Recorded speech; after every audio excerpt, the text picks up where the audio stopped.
Hello everyone, Tech Bob here, and welcome to eTech Facebook Live Fridays. Today I will be reviewing how to fix the home button on an iPad 5, 6, 7, and 8 while still retaining the Touch ID functionality. Now before I get started with this, I'd like to explain this is a specific damage scenario. So right here I have an iPad, this is a 5 or 6 home button. Specifically, you can fix this whenever the damage occurs on the longer side of this flex cable. Now, Apple doesn't really announce this, and unless you kind of dig into it, you don't know. This is actually 2 cables right here. The important piece is the one on this side, which has your actual home button and all the Touch ID specific components. From here on is actually just an extension. So to kind of show that, I have this part right here. This is the version for the iPad 7 and 8. The 7 and 8 do use the same version, and then the 5 and 6 use the same one. We actually carry the iPad 7 and 8 version, which I just brought up on the screen right here. It's a $3.49 part. But this part right here would be what you have to solder onto your original flex cable to get the functionality back for Touch ID. So I'll take that off the screen. And what I'm going to do in today's video is actually go through the soldering process. So as you can see right now, this is actually my microscope cam. Hopefully, with this being the first microscope stream, everything goes smoothly. So it's definitely a testing day. But to get started, I'm going to move this out of the side. I'm going to reposition my camera slightly so you can see the microscope area. That should be good. All right, so to get started, what I have under the microscope right now is a sort of donor flex cable. So what we do whenever someone's damaged the home button on the important side, meaning the side where the actual home button is, so if you can see that, this side over here, unfortunately there is nothing to do there. You cannot rebuild Touch ID because that's the important part that's now gone. So what we'll do is desolder the extension cable side, which is this right here, and use that as kind of a donor if we don't have the new part available. As I mentioned, we do have the new part for the 7 and 8, and I believe the iPad 5, 6 version is coming on shortly if it's not already on its way. But that makes it easier so you don't have to pull a donor. But if you don't have the new part and you have some old ripped ones lying around, definitely hold on to them and you can possibly do what I'm doing today. So to start this off, I'm going to move this out of the way. I have a home button that I'm going to remove right now. So right here you can kind of see where there's tape covering the connection. Like I mentioned, Apple, I don't know if they're trying to hide this or what, or maybe it's just a safety thing, but they cover up the connection with tape so you can't see it. I'm going to get some Kapton tape and just tape my home button down so it doesn't move while I'm soldering on it. There. The first thing I'm going to do is take the tape off that covers that connection. So just use some tweezers to carefully peel it away. You want to be careful not to tear the cable in the process. So pull down this way.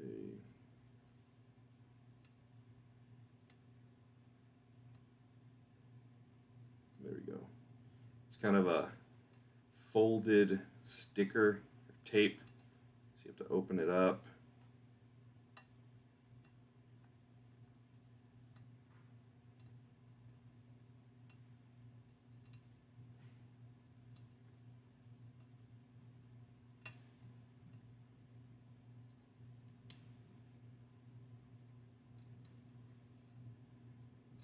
Split this. Almost there. All right, here we go. So this is what we're going to be desoldering today. This is the important part right here. So basically from this side over is what we don't want torn because that's where the important stuff is. On the other side of this is the extension cable. If it tears on the left side of here, which commonly what we see is that it tears at the right angle. If I can slide this over so you can see what I'm talking about. This right here is the part that kind of tucks out of the frame and like onto the screen side. This is typically where we're going to see damage. So if yours tears there, it's a perfect case to save Touch ID. So, and throughout this, I'll try to make sure that the focus is good because what I'm seeing through the microscope might be a little bit different than what you're seeing there. Looks good though. So to start off, what I'm going to do is apply a little bit of flux to the cable. Flux is basically what helps solder melt. It helps lower the melting temperature slightly, and it also prevents oxidation, which causes the solder to kind of dry weird There's probably a better technical term for that, but you'll get cold solder joints which don't allow for a good connection, and those lead to breaks in the solder, which you'll then have something not working down the road. So you definitely don't want that. So flux is a start. Then I'm going to take a little bit of solder and my beveled tip, so it's kind of a flat tip here. I'm just going to put a little bit of solder on these pads, mixing in my new 6040, I believe is what it is, solder. It has a little bit more lead in it, which helps with the melting temperature again. This will help the cable come out easier. Another option to use here, if you've heard of something called like fast chip or a solder alloy, that works as well, but for today I'm just going to be using the fast chip. So I'm going to try to get under this cable here. Now, it's very important to be careful here because you don't want to tear the cable. So see how I'm touching the iron to it? I'm making sure that that solder is melting before I pull it away, because I don't want to tear this top cable since this is the one that's important. Keep going. Again, I'm just working my way across until I get the whole cable released.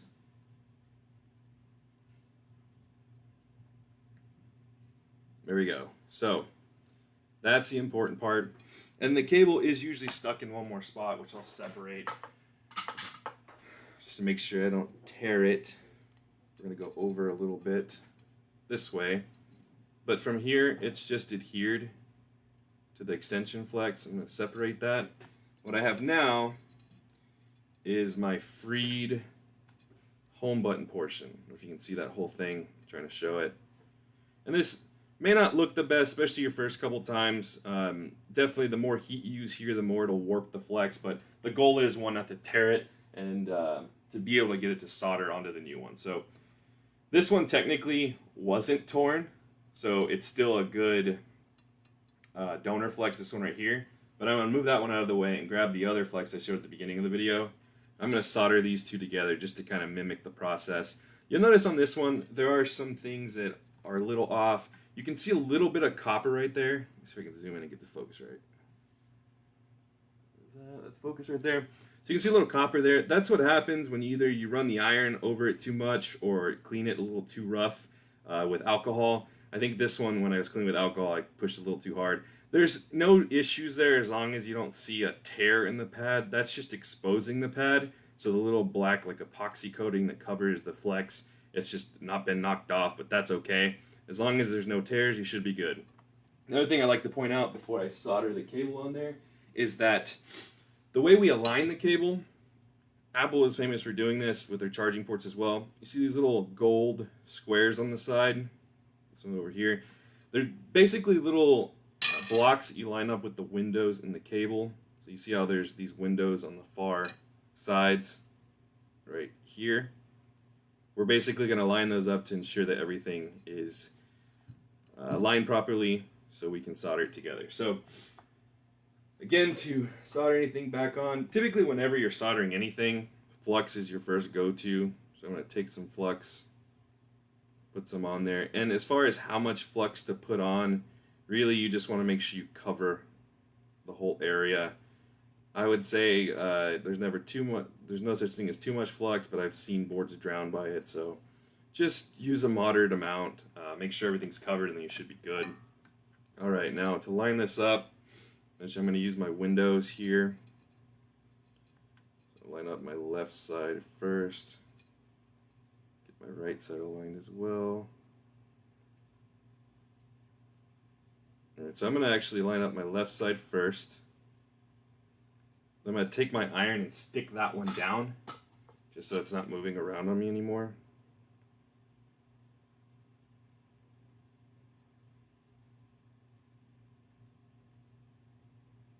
There we go.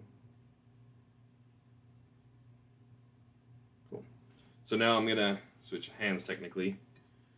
I'm going to run my way across this, sticking each of the other pads. I'm going to actually do two on this side first, just to get everything down.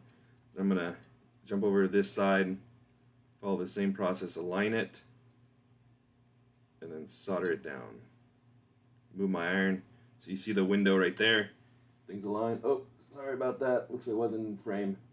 You can see that now. So what I did, in case it wasn't in frame, I aligned the left-hand side right here, this little window. I soldered these two pads down, and I went over to my right side and did the same thing just to make sure that my whole pad, or my whole flex was aligned. So that one's good there.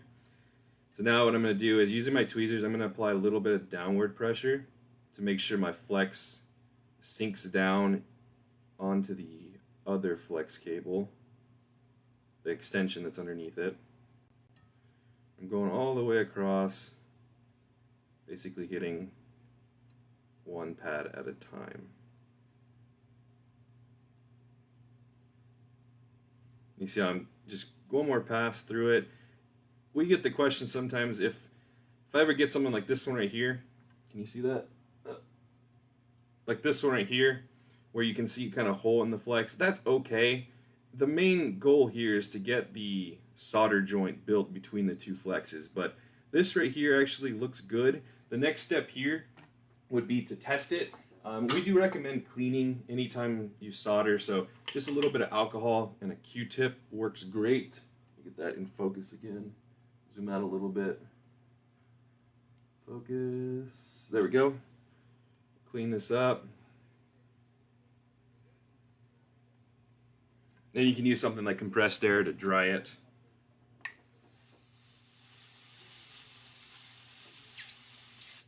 Again, I'd probably spend more time cleaning this, but for the sake of today's video, I'm over the 10-minute mark already, so don't want to go too much further. But this right here would be a finished home button, transfer over to an extension flex. So this right here, I would take this off. What I have right here is a saved home button cable. And again, this is all done by just replacing this longer part of the flex. If you have questions about this repair or need this repair done, feel free to reach out to us. We offer both help and support. We also offer training on how to do this. If we don't have a service set up for training on this specific repair, but this is something we could easily drop in with our soldered charging port repair training on the iPads, because it's the same general process for alignment and moving the cable over. So if you didn't know already, this is a great thing to be able to do for repair. If you don't know how to micro solder, I would say this is a good intro one, since you're not messing with ICs or other crazy components like FPCs or backlights. So definitely check out this video if you didn't watch the live stream. And if you have any, or I guess you've already checked out the video if you watched this. But if there are any questions related to this, put it in the comment section. And if there are any videos you'd like to see specifically on soldering repairs, let us know. I think I have a couple more in the queue for the rest of the month or next month. So keep an eye out for those. And again, let us know if there's anything you'd like to see. Everyone have a great rest of your weekend. This is Tech Bob. See everyone in the next stream.